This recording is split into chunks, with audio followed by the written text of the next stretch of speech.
غزوہ بدر مسلمانوں کی ایک اہم فوجی فتح ہے۔ اس بڑی فتح کی قیادت ہمارے نبی کریم صلی اللہ علیہ وآلہ وسلم نے کی۔ غزوہ بدر کے بارے میں وضاحت کرنے سے پہلے غزوہ کیا ہے، اس پر ایک مختصر گفتگو کرتے ہیں۔ غزوہ ایک ایسی جنگ ہے جس میں ذاتی طور پر ہمارے پیارے نبی محمد صلی اللہ علیہ وآلہ وسلم نے حصہ لیا۔ قرآن پاک میں بھی غزوہ بدر کی بحث ہے اور غزوہ بدر کو یوم الفرقان کہا جاتا ہے۔ یوم الفرقان کا مطلب ہے قیامت کا دن۔ غزوہ 13 مارچ 624 عیسوی یعنی 17 رمضان المبارک کو ہوا۔ یہ مسلمانوں کے لیے پہلا لیکن سب سے اہم غزوہ تھا۔ غزوہ بدر کے بارے میں مختصر گفتگو۔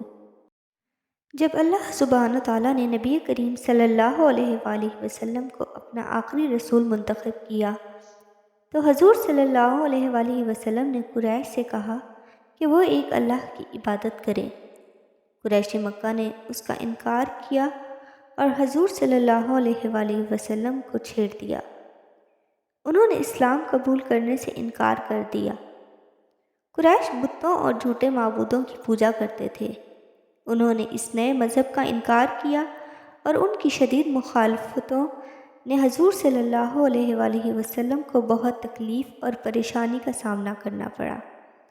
نبی کریم صلی اللہ علیہ وآلہ وسلم نے مکہ سے مدینہ ہجرت کا فیصلہ کیا۔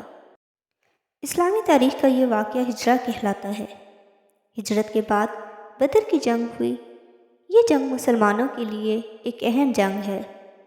یہ جنگ ان غیر مسلموں کے خلاف تھی جو مکہ کے قریش تھے۔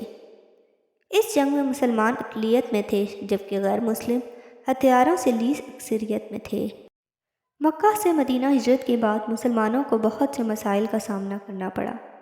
زندگی کے ہر شعبے میں قریش نے مسلمانوں کو پریشان کیا۔ غیر مسلموں میں ابو سفیان کا نام سب سے نمایاں تھا۔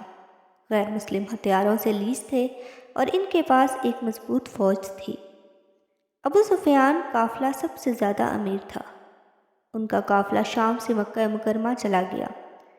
جب حضور اکرم صلی اللہ علیہ وآلہ وسلم کو یہ خبر ملی تو آپ نے اس قافلے پر حملہ کرنے کا ارادہ کیا۔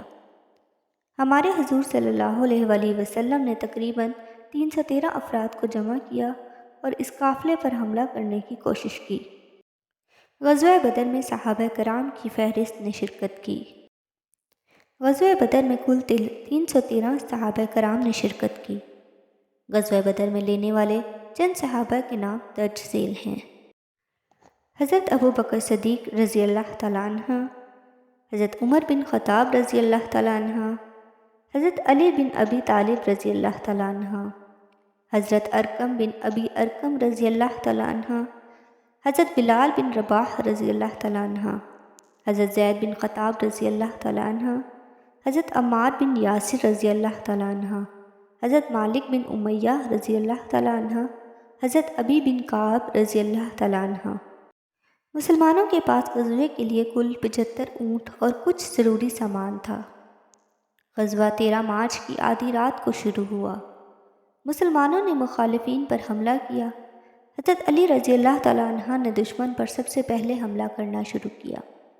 شروع میں بہت سے مسلمان کم ہتھیاروں کی وجہ سے زخمی اور مارے گئے، لیکن اس کے بعد مسلمانوں نے اللہ تعالیٰ سے مدد اور فتح طلب کی۔ اللہ تعالیٰ نے مسلمانوں کی مدد کی اور میدان جنگ میں فرشتے بھیجے۔ مسلمانوں نے جنگ جیت لی، جو واقعی ایک مشکل جنگ تھی۔ اللہ تعالیٰ نے مسلمانوں کی مدد کی اور ان کی دعاؤں کا جواب دیا۔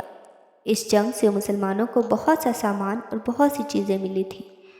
مسلمانوں کو جو سامان ملا وہ تمام لوگوں میں برابر تقسیم کر دیا گیا۔ قرآن پاک میں غزوہ بدر کی بحث غزوہ احد کے ساتھ کئی بار مذکور ہے۔ بدر کی فتح مسلمانوں کے لیے ایک بہت معنی رکھتی ہے۔ اگرچہ مسلمان اقلیت میں تھے لیکن تقریباً 313 مہاجر اور انصار سمیت اور قریشی مکہ بڑی تعداد میں تھے، 1000 کے قریب۔ اس کے علاوہ غیر مسلم تمام ہتھیاروں سے پوری طرح لیس تھے۔ جن لوگوں نے غزوہ بدر میں حضور صلی اللہ علیہ وآلہ وسلم کی نگرانی میں حصہ لیا وہ بدریان کہلاتے ہیں۔ غزوہ بدر کا ذکر کس سورہ میں ہے؟ غزوہ بدر کا ذکر قرآن مجید میں متعدد صورتوں میں آیا ہے۔ مندرجہ ذیل صورتوں میں غزوہ بدر کا ذکر ہے: سورہ آل عمران، سورہ الانفال، سورہ حج۔ سورہ انفال میں غزوہ بدر کا بیان ہے۔